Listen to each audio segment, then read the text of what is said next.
नमस्कार दोस्तों, स्वागत है आपका आपके अपने YouTube चैनल डी के क्लासेस में। दोस्तों, आज का जो हमारा लेक्चर है उसके अंदर हम करेंगे हमारा जो chapter number first number system संख्या पद्धति क्लास 9th का उसकी एक्सरसाइज 1.2 को हम कंप्लीट करेंगे। ठीक है, तो दोस्तों आज का जो हमारा लेक्चर है, ठीक है, उसको कंप्लीट करने के लिए हमने कुछ पॉइंट्स बनाए हुए हैं। अब हम उन पॉइंट्स के थ्रू ये लेक्चर हम कंप्लीट करेंगे। ठीक है, वो पॉइंट्स हमने लिखे हुए हैं। सबसे पहले जो हमारा पॉइंट है जो हम कंप्लीट करेंगे वो है बेसिक ऑफ एक्सरसाइज 1.2। मतलब जो हमें एक्सरसाइज 1.2 करनी है उससे पहले हम उसका बेसिक करेंगे ताकि हम एक्सरसाइज को आसानी से समझ सकें। ठीक है, देन इसके बाद हम करेंगे एक्सरसाइज 1.2, फिर एक्सरसाइज 1.2 को कंप्लीट करेंगे और इसके बाद हम बात करेंगे अमेजिंग फैक्ट्स की। कुछ फैक्ट्स हैं जो एक्सरसाइज 1.2 से रिलेटेड है। ठीक है, काफ़ी इंटरेस्टिंग है।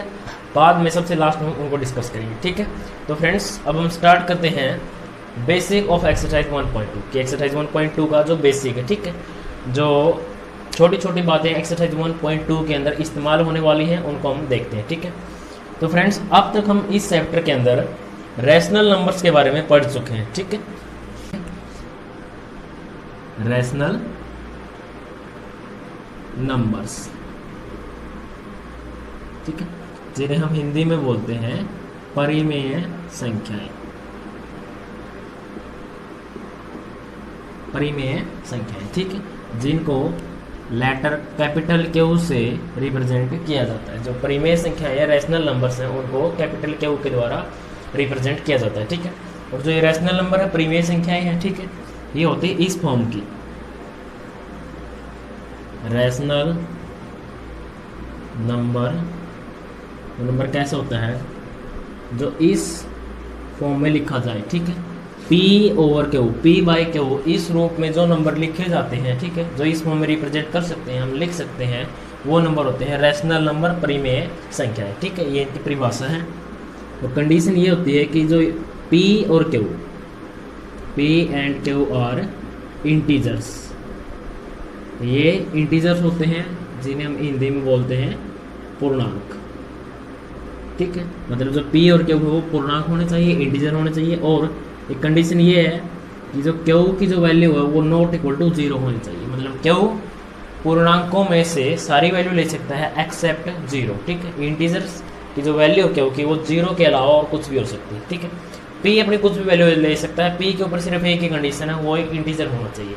मतलब P 0 हो सकता है लेकिन Q जो डिनोमिनेटर है उसकी वैल्यू 0 नहीं हो सकती। ठीक है, तो जो नंबर इस फॉर्म में आ जाते हैं उन नंबर्स को हम बोलते हैं रैशनल नंबर, परिमेय संख्या। ठीक है, अब हमारे पास क्वेश्चन ये है कि जितने भी नंबर हम स्टडी करते हैं, ठीक है, या हमने देखे हैं, आए हैं, क्या हर नंबर रैशनल नंबर, परिमेय संख्या होती है? ठीक है, या फिर क्या कुछ ऐसे नंबर भी होते हैं जो इस फॉर्म में नहीं लिखे जा सकते, मतलब इस P ओवर Q के रूप में हम नहीं लिख सकते? क्या कुछ ऐसे नंबर भी होते हैं? ठीक है, मतलब क्या कुछ ऐसे नंबर भी हैं जो रैशनल नंबर नहीं होते? ठीक है, तो फ्रेंड्स जो इस क्वेश्चन का आंसर है वो है यस।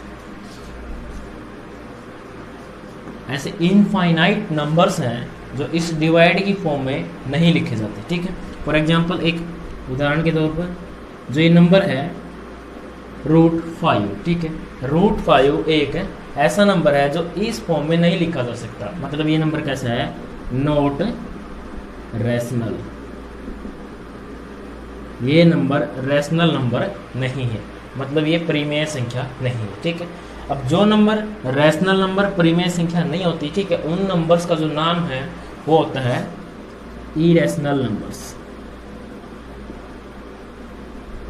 इरेशनल नंबर्स, जिन्हें हम हिंदी में बोलते हैं अपरिमेय संख्याएं।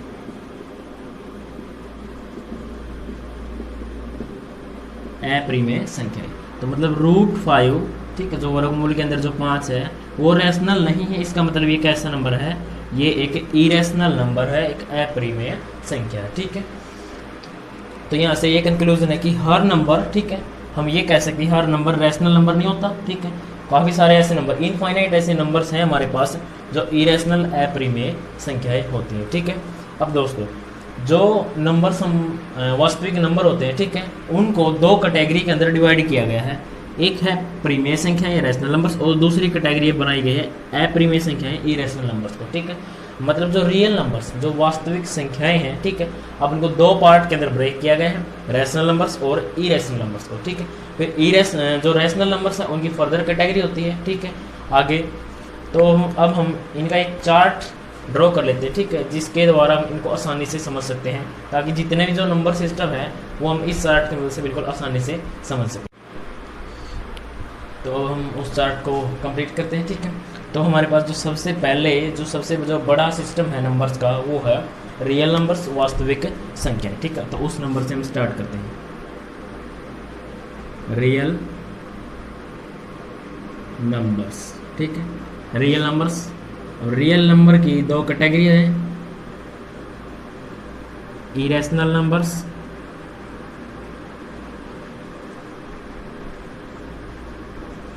इरेशनल नंबर्स, और जो दूसरी कैटेगरी है वो है रैशनल नंबर्स, रैशनल नंबर्स, ठीक है। जो रियल नंबर है वो रैशनल नंबर्स और इरेशनल नंबर्स, इन दोनों को कंबाइंड करके रियल नंबर्स का एक सेट बनता है, ठीक है। या फिर हम कहते हैं ये नंबर सिस्टम और इस नंबर सिस्टम को मिलाते हैं तो कौन सा नंबर सिस्टम होता है, रियल नंबर सिस्टम, ठीक है। रियल नंबर्स की कलेक्शन हो जाती है। अब रैशनल नंबर्स को फिर फर्दर डिवाइड किया गया है दो पार्ट के अंदर।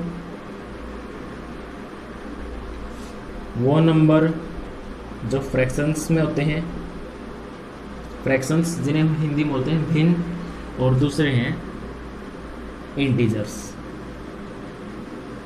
जो प्योर नंबर होते हैं, ठीक है, जिन्हें हम पूर्णांक बोलते हैं, प्योर नंबर होते हैं, ठीक है। अब इंटीजर्स को फिर डिवाइड किया गया है दो कैटेगरी के अंदर। पहली है negative natural numbers, negative natural numbers मतलब जो नेचुरल नंबर, जो प्राकृत संख्याएं होती है उनके नेगेटिव, ठीक है, उनके माइनस साइन वाले जो नंबर है वो। और जो दूसरी कैटेगरी इंटीजर्स की वो है होल नंबर्स, होल नंबर्स। अब होल नंबर्स को फिर फर्दर दो पार्ट में डिवाइड किया गया है।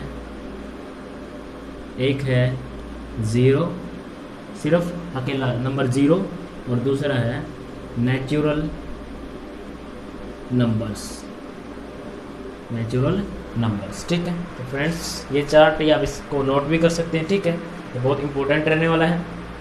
ये हमें बताता है कि किस नंबर को किस तरह कैटेगराइज किया गया, ठीक है, या फिर किन नंबर्स को मिलाने के बाद हमें किस तरह नंबर सिस्टम ऑब्जर्व होते हैं, ठीक है। जैसे नंबर जीरो को और नेचुरल नंबर्स को मिलाने के बाद जो नंबर मिलते हैं वो होते हैं होल नंबर्स, होल नंबर्स को और नेगेटिव जो नेचुरल नंबर्स उनको मिलाने के बाद इंटीजर्स, इंटीजर्स और जो फ्रैक्शंस वाले जो नंबर हैं उनको मिलाने के बाद रैशनल नंबर्स, रैशनल और इरेशनल की जो कॉम्बिनेशन है उनसे बनता है रियल नंबर्स, ठीक है, वास्तविक संख्याओं का कलेक्शन, उनका जो गुच्छा, ठीक है। मतलब हम कहते हैं जो प्रीमेय संख्याएं और प्रीमेय संख्याओं का जो संग्रह है, ठीक है, जो उनकी कलेक्शन है, जो उनका गुच्छा है, वो होता है वास्तविक संख्या, ठीक है, रियल नंबर्स। तो फ्रेंड्स अब हम एक्सरसाइज 1.2 को स्टार्ट करते हैं, ठीक है। तो दोस्तों आज का जो हमारा लेक्चर था उसका जो फर्स्ट पॉइंट है जो कि बेसिक ऑफ एक्सरसाइज 1.2 था उसको हमने कंप्लीट कर लिया है, ठीक है। तो अब जो हमारा सेकंड जो पॉइंट है वो एक्सरसाइज 1.2, मतलब हम एक्सरसाइज को अब स्टार्ट करेंगे, ठीक है। तो एक्सरसाइज 1.2 का जो फर्स्ट क्वेश्चन है उसकी स्टेटमेंट हमने यहाँ पे लिख दी है, साथ में उसकी स्टेटमेंट आप स्क्रीन के ऊपर भी देख सकते हैं। तो उसमें क्या लिखा हुआ है कि state whether the following statements, नीचे कुछ स्टेटमेंट्स दी गई हैं, आर ट्रू और फॉल्स, सही है या गलत है, जस्टिफाई योर आंसर्स, जो भी हम आंसर्स देंगे, ठीक है, हमें उसका कारण भी बताना है, ओके। तो जो स्टेटमेंट्स है वो इस तरह है कि every irrational number is a real number, ठीक है। सेकंड स्टेटमेंट है every point on the number line is of the form square root m where m is a natural number, ठीक है। और जो लास्ट स्टेटमेंट है वो है every real number is an irrational number, ठीक है। तो जो ये तीन स्टेटमेंट है इनको हमें बताना ये सही है या गलत है। तो स्टार्ट करते हैं। जो पहली स्टेटमेंट्स है उसमें लिखा हुआ कि every irrational numbers, irrational number मतलब प्रत्येक अपरिमेय संख्या इज ए रियल नंबर, एक वास्तविक संख्या होती है, ठीक है। तो फ्रेंड्स जो ये स्टेटमेंट है ये स्टेटमेंट ट्रू है, ये स्टेटमेंट सही है, ठीक है। और इसके ट्रू और सही होने का जो कारण है जो हम यहाँ पर देंगे वो ये है कि जो रियल नंबर्स हैं, हमने जो चार्ट बनाया था, ठीक है, उसके अंदर हमने ये चीज़ देखी थी कि रियल नंबर्स मिलके बने होते हैं इरेशनल से और रैशनल नंबर्स, ठीक है। मतलब हर इरेशनल नंबर रियल नंबर होता है और रैशनल नंबर भी रियल नंबर होता है, ठीक है। तो इन दोनों का जो कॉम्बिनेशन है, उस कॉम्बिनेशन से जो नंबर हमें मिलते हैं उन्हें कहते हैं हम रियल नंबर्स, ठीक है। तो इसी ये रीज़न है कि जो ये फर्स्ट स्टेटमेंट है ये ट्रू है, सही है, ठीक है, क्योंकि रियल नंबर इन दो छोटे पार्ट्स के अंदर डिवाइड किए गए हैं, ठीक है, इरेशनल और रैशनल। अब जो सेकंड स्टेटमेंट है उसकी ओर बढ़ते हैं, ठीक है। सेकंड स्टेटमेंट में लिखा हो कि every point on the number line, ठीक है, जो संख्या रेखा होती है, is of the form square root m, वर्गमूल एम। हर बिंदु जो संख्या रेखा के ऊपर हम प्रदर्शित करते हैं वो इस फॉर्म से बना होता है, ठीक है, वर्गमूल एम से, जहाँ m is a natural number, ठीक है, जहाँ m क्या है, एक प्राकृतिक संख्या, ठीक है। तो इस स्टेटमेंट को हम देखते हैं ये सही है या गलत है। तो देखते हैं इसको। सबसे पहले हम नंबर लाइन को ड्रॉ करते हैं, ठीक है, 0 1 2। राइट साइड में हम पॉजिटिव नंबर्स को लिखते हैं और ये गैप जो लगातार नंबर्स होते हैं उनके बीच में सेम रहता है, ठीक है। अब हर पॉइंट इस नंबर लाइन के ऊपर इस फॉर्म का होता है, ये बात हमें देखनी सही है या गलत है। जहाँ m क्या है, एक नेचुरल नंबर, तो हम नेचुरल नंबर्स होते हैं, ठीक है, हम छोटे नेचुरल नंबर से स्टार्ट करते हैं, इसके अंदर रख के देखते हैं और फिर बाद में ये देखते हैं कि हर नंबर इस फॉर्म से बन रहा है या नहीं, इस नंबर लाइन का, ठीक है। तो सबसे पहला जो नेचुरल नंबर हमने रखा है 1, स्क्वायर रूट 1, ये एक परफेक्ट स्क्वायर है तो इसका आंसर क्या होगा 1, ठीक है। स्क्वायर रूट 2 ये एक इरेशनल नंबर है, ठीक है, और इसकी वैल्यू होती है अप्रोक्सीमेटली इस नंबर की इक्वल, ठीक है। स्क्वायर रूट 3 1.73, ठीक है, और इसकी वैल्यू कुछ इस तरह से होती है। एंड देन स्क्वायर रूट 4 इसकी वैल्यू होती है 2 के इक्वल, ठीक है। तो अब हम जो हम रेगुलर नेचुरल नंबर्स को पुट कर रहे हैं और हमें ये नंबर मिल रहे हैं, ठीक है, तो हम इन नंबर्स को अब नंबर लाइन के ऊपर देखते हैं, ठीक है, क्या ये रेगुलर है, क्या हर नंबर इससे रिप्रेजेंट हो रहा है या फिर कुछ नंबर रह भी रहे हैं। तो सबसे पहला नंबर है 1, ठीक है, ये रिप्रेजेंट हो गया। उसके बाद 1.4 जो कि होगा लगभग यहाँ पे, ठीक है, 1.414 ये नंबर 1, 1.37, ठीक है, लगभग यहाँ पे 1.73 सॉरी। एंड देन रूट 4 मतलब है नंबर 2। तो फ्रेंड्स देखिए, इन नंबर्स के बीच में इनफाइनाइट जो रियल नंबर्स है, ठीक है, वो रह गए हैं जो इस फॉर्म से रिप्रेजेंट नहीं हो सकते हैं, ठीक है। इसका मतलब जो ये सेकंड स्टेटमेंट है ये फॉल्स है, दिस स्टेटमेंट इज फॉल्स, ये गलत है, ठीक है। हर नंबर इस फॉर्म से बन नहीं रहे, ठीक है, इसके बीच में काफ़ी सारे इन नंबर्स के बीच में बचे हुए हैं, ठीक है, जो इस फॉर्म से पैदा नहीं होंगे, ठीक है। तो अब हम बढ़ते हैं थर्ड जो हमारी स्टेटमेंट है, इस क्वेश्चन की लास्ट स्टेटमेंट, उसके अंदर क्या लिखा हुआ कि एवरी रियल नंबर, ठीक है, हर वास्तविक संख्या इज एन इरेशनल नंबर, एक अपरिमेय संख्या होती है। मतलब जितने भी रियल नंबर हैं, वास्तविक संख्या है, वो सिर्फ अपरिमेय संख्या होती है, ठीक है, उसके अलावा वो नहीं होती। जो पहली जो स्टेटमेंट है उसके अंदर हमने ये चीज़ देखी थी कि जो रियल नंबर हैं वो होते हैं इरेशनल और साथ में रैशनल, ठीक है। लेकिन जो ये स्टेटमेंट इसके अंदर ये कहा गया कि जो रियल नंबर हैं वो सिर्फ और सिर्फ इरेशनल होते हैं, ठीक है। तो यहाँ से हम साफ साफ कह सकते हैं कि ये बात गलत है, क्योंकि रैशनल नंबर भी उनके अंदर इंक्लूड है, शामिल किए गए हैं। तो जो ये स्टेटमेंट है ये भी फॉल्स है, गलत, ठीक है। तो दोस्तों जो ये हमारा जो फर्स्ट क्वेश्चन था इसको हमने सोल्व किया है। जो ट्रू और फॉल्स होने का जो रीज़न है वो हमने साथ में डिस्कस किया। तो अब हम बढ़ते हैं सेकंड क्वेश्चन की ओर, ठीक है। तो दोस्तों चलिए बढ़ते हैं क्वेश्चन नंबर सेकंड की ओर। और क्वेश्चन नंबर सेकंड की स्टेटमेंट हमने यहाँ बोर्ड पर लिख दी है। साथ में उसकी स्टेटमेंट आप स्क्रीन के ऊपर भी देख सकते हैं। तो उसकी स्टेटमेंट में क्या लिखा हुआ है कि are the square roots of all positive integers irrational, if not give an example of the square root of a number that is a rational number. ठीक है, ये स्टेटमेंट है। अब इस स्टेटमेंट को सबसे पहले समझते हैं और इसके सॉल्यूशन की ओर फिर आगे बढ़ते हैं। ठीक है, तो सबसे पहले लिखा कि आर द स्क्वायर रूट्स, मतलब जो वर्गमूल है, ऑफ ऑल सभी पॉजिटिव इंटीजर्स। दोस्तों जो ये पॉजिटिव इंटीजर्स होते हैं, ठीक है, ये नंबर्स एक्चुअली नेचुरल नंबर्स होते हैं। ठीक है, नेचुरल नंबर्स को हम बोल सकते हैं पॉजिटिव इंटीजर्स। ठीक है, तो यहाँ पर बात हो रही है नेचुरल नंबर्स की, मतलब ऑल पॉजिटिव इंटीजर्स मतलब ऑल नेचुरल नंबर्स इरेशनल। तो मतलब जितने भी नेचुरल नंबर हैं यदि हम उनका स्क्वायर रूट लें, ठीक है, और जब कैलकुलेशन करते हैं तो हमें ये देखना कि क्या हर बार आंसर एक इरेशनल नंबर होता है या फिर एक और रैशनल भी बन सकता है। ठीक है, ये हमें चेक करना है। इसके बाद इफ़ नॉट, यदि नहीं है, गिव एन एग्जाम्पल, तो एक हमें एक उदाहरण देना है of the square root of a number that is a rational number. ठीक है, एक ऐसे ही वर्गमूल का जो एक परिमेय संख्या में बदल जाए। ठीक है, मतलब इसका विरोध करे, इसके अपोजिट हो। तो स्टार्ट करते हैं इसका सॉल्यूशन। ठीक है, तो सबसे पहले पॉजिटिव इंटीजर्स जो नेचुरल नंबर्स हैं, ठीक है, उनको हम लिख लेते हैं। पॉजिटिव इंटीजर्स मतलब धनात्मक पूर्णांक,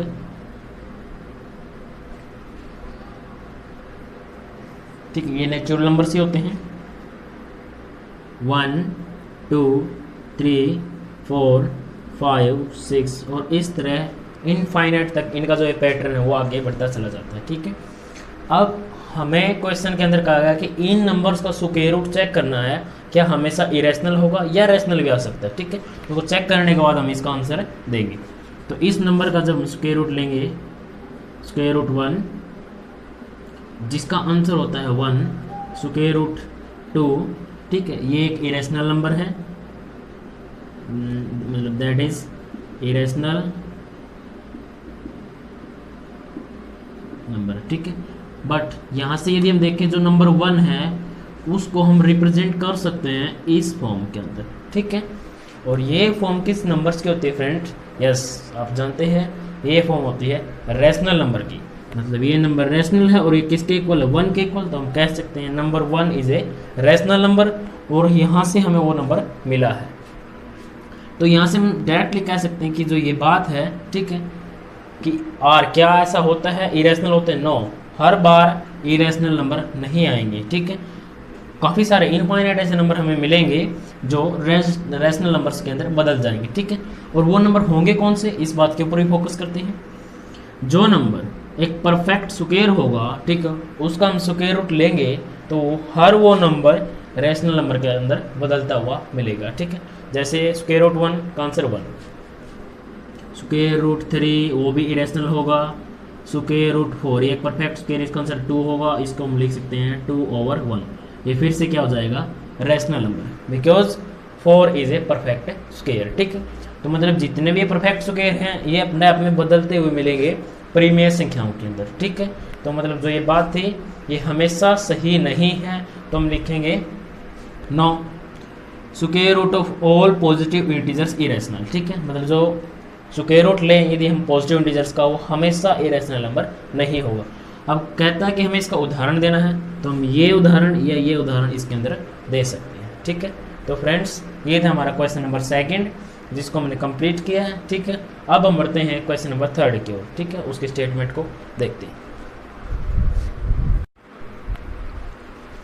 तो चलिए दोस्तों बढ़ते हैं क्वेश्चन नंबर 3 की ओर, और क्वेश्चन नंबर 3 की स्टेटमेंट हमने यहाँ पर लिख दी है, साथ में उसकी स्टेटमेंट आप स्क्रीन के ऊपर भी देख सकते हैं। तो देखते हैं उसके अंदर क्या लिखा हुआ है कि show that √5 can be represented on number line. मतलब ये कहा गया कि ये चीज़ हमें करके दिखानी है कि जो वर्गमूल 5 है उसको हम प्रदर्शित कर सकते हैं। ठीक है, लिख सकते हैं, दिखा सकते हैं ऑन नंबर लाइन, संख्या रेखा के ऊपर। तो मतलब समझने के लिए हम ये कह सकते हैं कि जो √5 जो कि एक इरेशनल नंबर है उसकी हमें लोकेशन बतानी है नंबर लाइन के ऊपर, कि नंबर लाइन जब हम ड्रॉ करते हैं तो उस नंबर लाइन के ऊपर जो √5 है, ठीक है, उसका पॉइंट कहाँ होगा, वो किस जो कौन सा पॉइंट है जो √5 को इंडिकेट करेगा। ठीक है, √5 के बारे में हमें बताइएगा। तो दोस्तों डायरेक्ट इसका सॉल्यूशन करने से पहले कुछ बातें हैं जो हमने पिछली क्लासेस के अंदर पढ़ी हुई हैं, उन बातों का इस्तेमाल करके हम इस क्वेश्चन को बहुत ही आसानी से समझेंगे, ठीक है, और हमें बिल्कुल आसानी से समझ में आ जाएगा इसके हर रीजन के बारे में। तो इसका जो सोल्यूशन है उसको स्टार्ट करते हैं, ठीक है। तो जो हम 3 पॉइंट्स हैं जिनकी हम मदद लेंगे इसका सॉल्यूशन करने के लिए, ठीक है। तो जब सबसे पहला पॉइंट है वो है पाइथागोरस थ्योरम,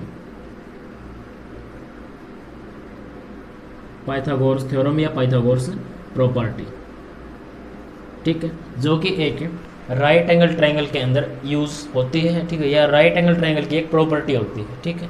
तो राइट एंगल ट्रायंगल जिसे हम कहते हैं समकोण त्रिभुज, उसकी परिभाषा ये होती है कि ऐसी त्रिभुज जिसका एक कोण, एक एंगल 90 डिग्री का होता है, 90 डिग्री का होता है, उसे हम कहते हैं राइट एंगल ट्रायंगल। और ये सिंबल इस्तेमाल किया जाता है 90 डिग्री एंगल को रिप्रेजेंट करने के लिए, ठीक है।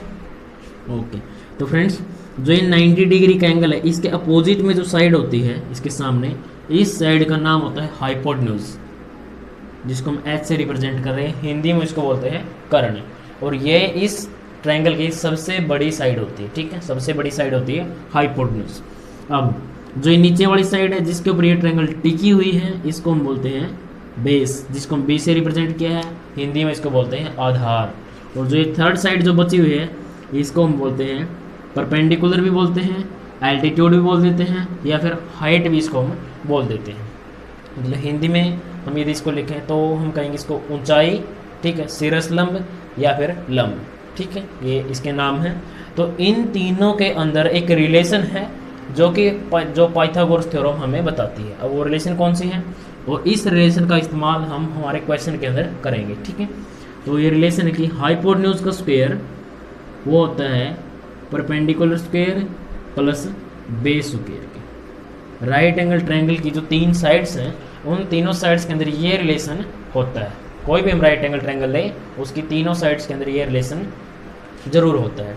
तो पहला पॉइंट ये है जिसका हम इस्तेमाल करेंगे इसके सॉल्यूशन में, ठीक है। और जो नेक्स्ट पॉइंट है वो है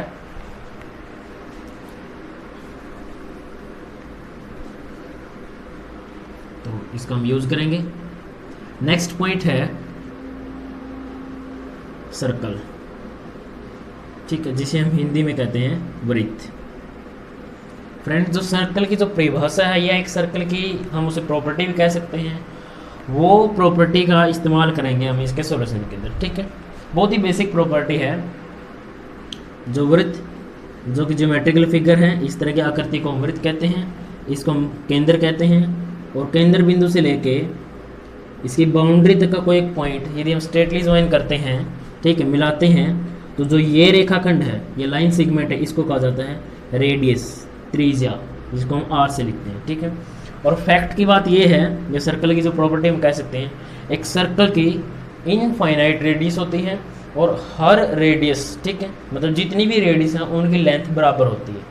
तो इस फैक्ट का इस्तेमाल होगा इस क्वेश्चन के अंदर, ठीक है, कि मतलब जितनी भी रेडियस है, एग्जाम्पल के लिए यदि हम इसको मानते हैं 10 सेंटीमीटर, तो ये भी एक रेडियस होगी, सेंटर से लेके हमने बाउंड्री तक का एक पॉइंट है, सीधे सीधे ज्वाइन किया है, तो इसकी जो लेंथ होगी वो भी कितनी होगी, 10 सेंटीमीटर। मतलब जितनी भी हम रेडियस खींच सकते हैं, इनफाइनाइट रेडियस होती हैं, सभी की लेंथ बराबर होती है, ठीक है, एक सर्कल के अंदर यदि सेम सर्कल की रेडियस हैं तो उनकी लेंथ इक्वल होती है, ठीक है। सेकंड पॉइंट हमारा सर्कल का, सेकंड पॉइंट हमारा सर्कल का वृत्त, ठीक है, जो कि रेडियस से जुड़ा हुआ है, ठीक है। अब जो थर्ड पॉइंट जो कि हमारा लास्ट है, जो हम इस्तेमाल करेंगे सॉल्यूशन के अंदर, वो है बहुत ही बेसिक, नंबर लाइन से रिलेटेड है, संख्या रेखा से। ये हमने एक संख्या रेखा बनाई है, इस तरफ माइनस के नंबर। अब वो प्रॉपर्टी उसको देखते हैं। तो वो प्रॉपर्टी ये है, यदि हम संख्या रेखा के ऊपर नंबर 0 को पॉइंट कर रहे हैं, नंबर 0 के ऊपर खड़े हैं, ठीक है, या नंबर 0 को हम लेके चलेंगे, स्टार्टिंग करते हैं नंबर 0 से, और उसके बाद यदि हम कुछ मूवमेंट करते हैं, आगे बढ़ते हैं कुछ भी यूनिट्स, ठीक है, हम डिस्टेंस कवर करते हैं, तो जितनी हमने डिस्टेंस कवर करी है एक्चुअली में हम जीरो से जो आगे बढ़े हैं जितना डिस्टेंस बढ़े हैं उसी पॉइंट के ऊपर हम नंबर लाइन के ऊपर लाई करते हुए मिलेंगे, ठीक है। मतलब जो हमारा स्टॉपेज पॉइंट होगा जहाँ पर हम रुकेंगे, और हमने ये सोचा होगा दिमाग में कि हमने इतनी डिस्टेंस कवर की है, तो जो डिस्टेंस कवर की है वास्तव में वही नंबर, ठीक है, उसी नंबर के ऊपर हम खड़े हुए मिलेंगे। एग्जाम्पल के लिए लाइक जैसे हमने 2 यूनिट्स की डिस्टेंस को कवर किया है, 2 डिस्टेंस हमने आगे चलना है नंबर 0 से, तो ये फर्स्ट यूनिट और ये सेकंड यूनिट, तो हम किस नंबर के ऊपर पहुंचेंगे? 2 के ऊपर। 2 यूनिट्स चले हैं तो नंबर 2 के ऊपर, मतलब जितने भी यूनिट्स हम आगे बढ़ेंगे हम उसी नंबर के ऊपर पहुंच जाएंगे, ठीक है। लास्ट वाला जो ये फैक्ट है जो ये इस्तेमाल होगा इस सॉल्यूशन के अंदर, ठीक है, मतलब वो है पहला ये है, सेकंड ये है और थर्ड ये है, ठीक है, नंबर लाइन से रिलेटेड कि 0 से हम जितने यूनिट आगे चलते हैं हम उसी नंबर के ऊपर नंबर लाइन के ऊपर पहुंच जाते हैं, ठीक है। तो अब हम इसका जो सॉल्यूशन है उसको स्टार्ट करते हैं। तो मैं जो ये रैशनल नंबर है इसको रिप्रेजेंट करना है नंबर लाइन के ऊपर, ठीक है। तो आइए स्टार्ट करते हैं। तो सबसे पहले हमने नंबर लाइन को ड्रॉ किया, 0 को हम लिखते हैं पॉजिटिव और नेगेटिव नंबर्स को सेपरेट करने के लिए, अलग अलग लिखने के लिए। तो कुछ पॉजिटिव नंबर्स लिख लिए हैं, अब नेगेटिव नंबर लिख रहे हैं, ठीक है, ये हो गया। अब हमें किस नंबर को रिप्रेजेंट करना है? √5, ठीक है। जो ये मेथड है जो ये फॉलो करेंगे ये किसी भी नंबर को, किसी भी रेशनल नंबर को रिप्रेजेंट करने के लिए इस्तेमाल हम कर सकते हैं, ठीक है, जो √ से बना हुआ होता है। तो हमारा नंबर है √5। तो अब हम स्टार्ट कैसे करेंगे? तो हमें सबसे पहले ये चेक करना है क्या ये एक परफेक्ट स्क्वायर है। यदि एक परफेक्ट स्क्वायर होता तो ये एक इरेशनल नंबर नहीं होता, ठीक है। तो ये बात तो क्लियर है, एक परफेक्ट स्क्वायर नहीं है। तो हम इस नंबर को अब एक एक कम करते चले जाएंगे जब तक हमें एक परफेक्ट स्क्वायर नहीं मिल जाता। तो हमने यदि कम किया तो हमें मिलेगा √4, और 4 क्या एक परफेक्ट स्क्वायर है। तो मतलब ये नंबर हमें कैसा मिलेगा? रैशनल नंबर, जो हम डायरेक्टली नंबर लाइन के ऊपर आसानी से पहुंच सकते हैं, क्योंकि साथ में जो ये नंबर होगा ये होगा इंटीजर, ठीक है। और इंटीजर डायरेक्ट पॉइंटेड किए जाते हैं नंबर लाइन के ऊपर। तो मतलब हमें नंबर 2 से स्टार्टिंग हमारी नंबर 2 से होगी, ठीक है। तो हम स्टार्ट करते हैं, √5 को रिप्रेजेंट करते हैं। तो हमें नंबर मिला है 2, तो हम 0 से 2 यूनिट आगे बढ़े, ठीक है। तो मतलब जो ये √5 है ये इस पॉइंट नंबर 2 से आगे होगा, ठीक है, ये बात कन्फर्म है, ओके। तो अब हमें क्या करना है? ये डिस्टेंस कितनी होगी? 2 यूनिट्स, ठीक है, ओके। इस 2 के ऊपर अब हम एक परपेंडिकुलर ड्रॉ करते हैं, मतलब 90 डिग्री का एक एंगल, ठीक है। प्रोटेक्टर की मदद ले सकते हैं या फिर हम कंपास की मदद ले सकते हैं, जो प्रकार या डी की मदद से हम 90 डिग्री का एंगल बना सकते हैं। ये 90 डिग्री का एंगल हमने बना लिया, ठीक है। तो अब हम इस 90 डिग्री का जो ये परपेंडिकुलर डाला है इसके हम लेंथ लेंगे 1 यूनिट, ठीक है। तो मतलब जो ये डिस्टेंस 1 यूनिट है तो हम इसको यहाँ पे प्रोटेक्टर की मदद से, मतलब कंपास की मदद से 1 यूनिट कट कर लेंगे, ठीक है। तो इस पॉइंट का यदि हम नाम रखते हैं, इसका नाम रखा हमने A। इस पॉइंट का जो B है, B नंबर 2 को पॉइंट कर रहा है, और ये है C।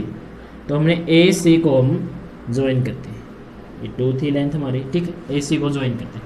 तो यहाँ से हम देख सकते हैं कि जो ट्रायंगल ABC जो बनी है वो क्या है? एक राइट एंगल ट्रायंगल है, ठीक है। तो मतलब हम इस प्रॉपर्टी का इस्तेमाल करेंगे सबसे पहले जो प्रॉपर्टी में। तो देखिए इसकी लेंथ कितनी है? 1 यूनिट, जो कि हमारा परपेंडिकुलर है। ये लेंथ है 2 यूनिट, क्योंकि हम नंबर 2 के ऊपर हैं, और 0 से जिस नंबर के ऊपर हम बढ़ते हैं, जिस नंबर के पॉइंट करते हैं, 0 से उसकी डिस्टेंस उतनी होती है। तो ये है बेस 2। अब हम हाइपोटेन्यूज को कैलकुलेट करते हैं, मतलब जो AC की जो लेंथ है उसको कैलकुलेट करते हैं पाइथागोरस थ्योरम की मदद से। तो पुट करते हैं, तो h² = परपेंडिकुलर स्केयर, मतलब 1 स्क्वायर प्लस b की वैल्यू 2 है, 2 स्क्वायर। तो h² = 1 स्क्वायर 1, 2 स्क्वायर 4, मतलब 1 + 4 5। तो मतलब जो h² की वैल्यू है वो हमें मिली है 5। स्क्वायर को यदि हम राइट साइड के अंदर भेजते हैं तो प्लस माइनस का साइन, और वो बदल जाएगा स्क्वायर रूट के अंदर, मतलब इस नंबर का स्क्वायर रूट हो जाएगा। नेगेटिव जो ये नंबर है, नेगेटिव स्क्वायर रूट 5 हम नहीं लेंगे, क्योंकि हम AC एक डिस्टेंस है, लेंथ है, उसको ले रहे हैं, तो हम लेंगे सिर्फ पॉजिटिव। तो मतलब जो हाइपोटेन्यूज है, जो ए सी की वैल्यू है वो हमें मिली है स्क्वायर रूट 5। मतलब जो ये लेंथ है ये हमें मिली है स्क्वायर रूट 5, जो कि हमारा हाइपोटेन्यूज है। ठीक है, तो पाइथागोरस का इस्तेमाल किया हमने जो ए सी लेंथ को कैलकुलेट करने के लिए। ठीक है, अब जो नेक्स्ट पॉइंट है जो कि सर्कल से रिलेटेड था, क्या कि सर्कल की हर रेडियस, जितनी भी रेडियस गिन सकते हैं उनकी लेंथ बराबर होती है। ठीक है, तो अब देखिए, तो अब हम कंपास की मदद से उसका जो नुकीला जो पॉइंट होता है उसको यहाँ पर रखेंगे और पेंसिल को यहाँ पे और एक चाप, एक आर्क को, ठीक है, बनाएंगे इस तरह। ठीक है, एक्चुअली में हम पूरा सर्कल को क्रिएट नहीं कर रहे हैं, सिर्फ सर्कल का एक इतना ही पार्ट ड्रॉ कर रहे हैं, बना रहे हैं। ओके, तो फ्रेंड्स यदि हम देखें ये सेंटर और ये बाउंड्री का पॉइंट, मतलब ये रेडियस है और इसी को हम आगे बढ़ा रहे हैं, तो ये क्या होगी, जो ये डिस्टेंस है ये भी क्या है, सर्कल की रेडियस होगी। और सर्कल की सारे रेडियस सेम रहते हैं, मतलब जो ये लेंथ है, जो ये नया पॉइंट है जिसको हम डी बोले, तो ओ डी की लेंथ कितनी होगी, √5, क्योंकि ये √5 थी सर्कल की रेडियस, इसी को हमने आगे बढ़ाया है, ये ओ डी बना है, ओ डी की लेंथ भी कितनी होगी, √5। ठीक है, तो फ्रेंड्स ये इसका इस्तेमाल किया, सर्कल की जो प्रॉपर्टी है उसका इस्तेमाल किया।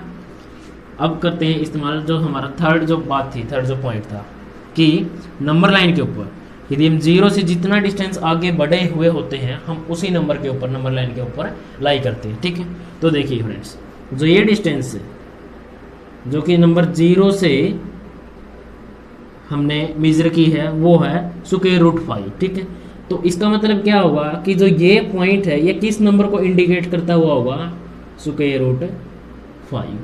ठीक है, तो मतलब जो पॉइंट डी है वो किस नंबर को रिप्रेजेंट कर रहा है, √5 को। ठीक है, तो फ्रेंड्स इसका मतलब जो √5 है वो नंबर लाइन के ऊपर यहाँ पे लाई करेगा। ठीक है, 2 और 3 के बीच में उसकी वैल्यू होगी और एक इरेशनल नंबर है, 2 और 3 के बीच में ये लाई करेगा। तो फ्रेंड्स ये था हमारा क्वेश्चन नंबर 3 जिसको हमने समझा है इन 3 पॉइंट्स की मदद से। ठीक है, मतलब ये इसकी कंस्ट्रक्शन है और इसकी कंस्ट्रक्शन के पीछे जो कारण है वो ये 3 कारण है। ठीक है, ये 3 कारण छुपे हुए हैं, इनकी मदद से हम इसको आसानी से समझ सकते हैं। तो दोस्तों जो क्वेश्चन नंबर 4 है वो हम नहीं करेंगे, वो एक्चुअली एक क्लास एक्टिविटी है। ठीक है, उसको आप खुद ट्राई करके देखना, वो बहुत ही ईजी है, इसी जो मेथड से हम उसको कंप्लीट कर सकते हैं आप। ठीक है, तो अब हम आगे बढ़ते हैं, हमारा जो लेक्चर का जो लास्ट पॉइंट है, जो आखिरी है, वो अमेजिंग फैक्ट्स के बारे में। ठीक है, जो इस एक्सरसाइज से जो रिलेटेड जुड़े हुए हैं अमेजिंग फैक्ट्स, उनके बारे में हम बात करते हैं। ठीक है, तो आगे बढ़ते हैं, तो चलिए दोस्तों स्टार्ट करते हैं अमेजिंग फैक्ट्स को। ठीक है, अब हम डिस्कस करेंगे 2 फैक्ट्स जो कि रिलेटेड हैं हमारे चैप्टर से कहें या इस एक्सरसाइज से कहें, और बहुत ही इंटरेस्टिंग है। ठीक है, तो सबसे पहला जो फैक्ट है वो है रैशनल नंबर के बारे में, रैशनल नंबर्स। ठीक है, जो प्रीमेय संख्या है, वो फैक्ट ये है कि फ्रेंड्स इन नंबर्स का जो नाम रैशनल, ठीक है, ये रैशनल क्यों रखा गया था, फैक्ट ये है कि रैशनल नंबर मतलब इनका जो नाम है रैशनल रखने के पीछे क्या रीज़न है। ठीक है, वो फैक्ट हम देखते हैं। फ्रेंड्स देखिए, जो रैशनल नंबर होते हैं वो होते हैं इस फॉर्म के, P/Q। ठीक है, कंडीशन हमें पता है Q ≠ 0 होगा, P/Q इंटीजर्स होंगे, पूर्णांक होंगे। ठीक है, तो मतलब हम कह सकते हैं ये डिवाइड की जो फॉर्म है, ठीक है, जो नंबर इस फ्रैक्शनल फॉर्म में लिखे जाते हैं उन्हें हम कहते हैं रैशनल नंबर, प्रीमेय संख्या। ठीक है, अब देखिए एक्चुअली में जो ये डिवाइड की फॉर्म है इसको हम इस तरह भी रिप्रेजेंट कर सकते हैं कि P/Q। ठीक है, यदि हम इसको कन्वर्ट करें इन अ फॉर्म ऑफ रेशियो तो हम इसको इस तरह लिख सकते हैं, और ये फॉर्म किसकी है, रेशियो की। ठीक है, मतलब हर जो डिवाइड वाले जो नंबर हैं उनको हम रेशियो की फॉर्म में कन्वर्ट कर सकते हैं। ठीक है, इस रेशियो वर्ड से ही बनाया गया था रैशनल नंबर। ठीक है, क्योंकि हर डिवाइड वाला नंबर रेशियो की फॉर्म में जाएगा, तो इस रेशियो वर्ड का इस्तेमाल करके रैशनल नंबर, ठीक है, ये देख सकते हैं हम, रैशनल नंबर्स इनका नाम रखा गया था। ठीक है, तो फ्रेंड्स ये था हमारा पहला फैक्ट। अब हम बढ़ते हैं नेक्स्ट फैक्ट की ओर। ठीक है, जो अपने आप में बहुत इंटरेस्टिंग है। ठीक है, क्योंकि उसके पीछे एक बहुत ही इंटरेस्टिंग स्टोरी है, तो उस फैक्ट को हम देखते हैं।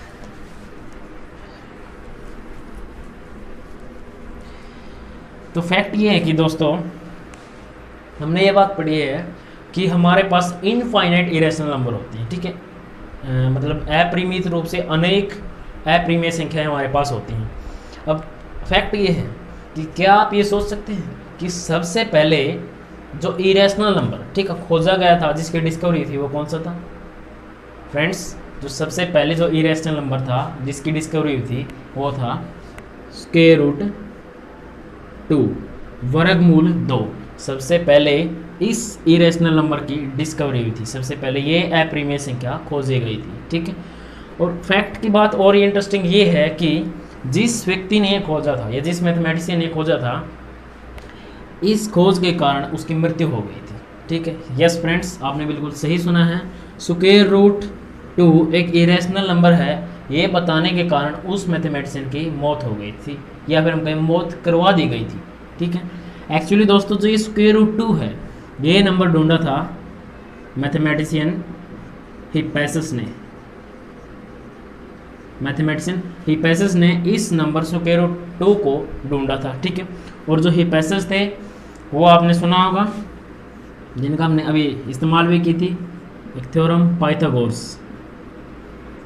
जो हिप्पैसिस थे वो पाइथागोरस के स्टूडेंट थे, ठीक है। और पाइथागोरस उस टाइम, मतलब जो उनका जो देश कहें, ठीक है, या उनका जो स्थानीय लोग थे, वो पाइथागोरस को मैथमेटिक्स के फील्ड में, ठीक है, गणित के क्षेत्र में बहुत बुद्धिमान व्यक्ति मानते थे, क्योंकि पाइथागोरस ने काफ़ी सारी चीज़ें व्यक्तियों के सामने रखी थी, ठीक है, जो मैथमेटिक्स के फील्ड से रिलेटेड थी। तो दोस्तों, पाइथागोरस ने उस टाइम एक बात बोली थी कि आप कोई भी नंबर, ठीक है, मेरे सामने रखेंगे या मेरे पास लेकर आएंगे, ब्रह्मांड का कोई भी नंबर, यूनिवर्स का कोई भी नंबर, तो मैं उस नंबर को रैशनल नंबर या डिवाइड की फॉर्म में लिख दूंगा। मतलब एनी नंबर, वो इस फॉर्म में पाइथागोरस ने कहा मैं कन्वर्ट उसको कर दूंगा, ठीक है। मतलब एनी नंबर वो क्या होगा, रैशनल नंबर होगा, ठीक है। तो पाइथागोरस ने कहा कि हर नंबर, यूनिवर्स के अंदर जितने भी नंबर हैं वो रैशनल नंबर परिमेय संख्याएं होती है, ठीक है। तो पूरे जो स्थानीय लोग थे उन्होंने इस बात को माना, ठीक है। उनकी जो कंट्री थी, उनके जो स्टूडेंट्स थे, या फिर जो मतलब पूरे देश के अंदर इस बात को फैलाया गया, ठीक है, कि हर नंबर, कि पाइथागोरस ने ये बात बोले कि हर नंबर वो इस डिवाइड के फॉर्म में लिख सकते हैं, ठीक है। लेकिन फ्रेंड्स, हिप्पैसिस ने इस नंबर स्क्वायर रूट 2 को ढूंढा, ठीक है।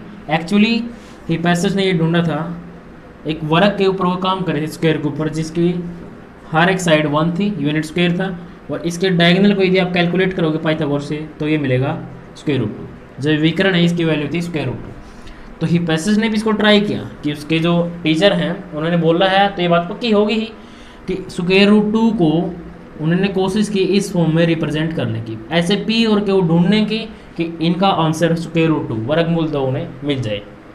लेकिन फ्रेंड्स, हिप्पैसिस ने ऐसे बहुत सारे नंबर ढूंढने की कोशिश की, लेकिन एक भी ऐसा नंबर उन्हें नहीं मिला जिसका आंसर स्क्वायर रूट 2 आ जाए। तब हिप्पैसिस ने ये बात सोची कि क्या ज़रूरी इस फॉर्म में चला जाए, ये भी तो हो सकता है कि इस फॉर्म में ना ही जाए।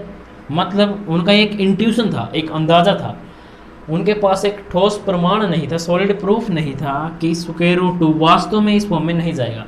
ये उनका एक इंट्यूशन था, कि अंदाज़ा था कि उन्हें ऐसे नंबर मिल ही नहीं रहे हैं जो जिनका आंसर स्क्वायर रूट 2 आ जाए, ठीक है। तो उन्होंने यहाँ से ये बात सोची कि हो सकता है स्क्वायर रूट 2 एक रैशनल नंबर परिमेय संख्या ना ही हो।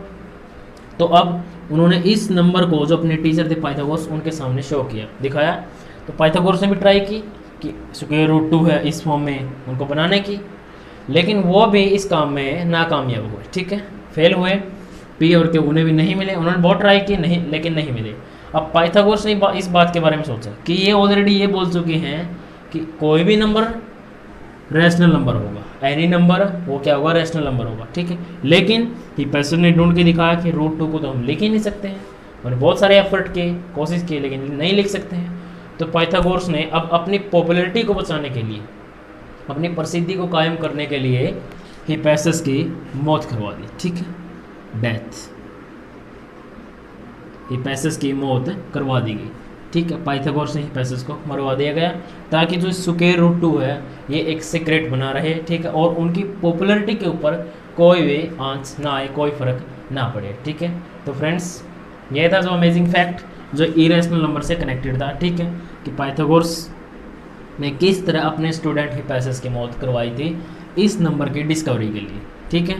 और फ्रेंड्स, इस नंबर का जो स्क्वायर रूट 2 है, इस नंबर का जो ठोस प्रमाण है कि वास्तव में ये नंबर परिमेय संख्या नहीं है, इरेशनल है, अप्रिमेय है, इसका प्रमाण दिया था मैथमेटिशियन यूक्लिड ने, ठीक है, जो कि हम 10th क्लास के अंदर है, जिसको हम पढ़ते हैं। यूक्लिड ने बताया था कि वास्तव में जो स्क्वायर रूट 2 है, वर्गमूल 2 है, वो एक अप्रिमेय संख्या है, ठीक है, एक इरेशनल नंबर है। तो दोस्तों, ये थे अमेजिंग फैक्ट्स।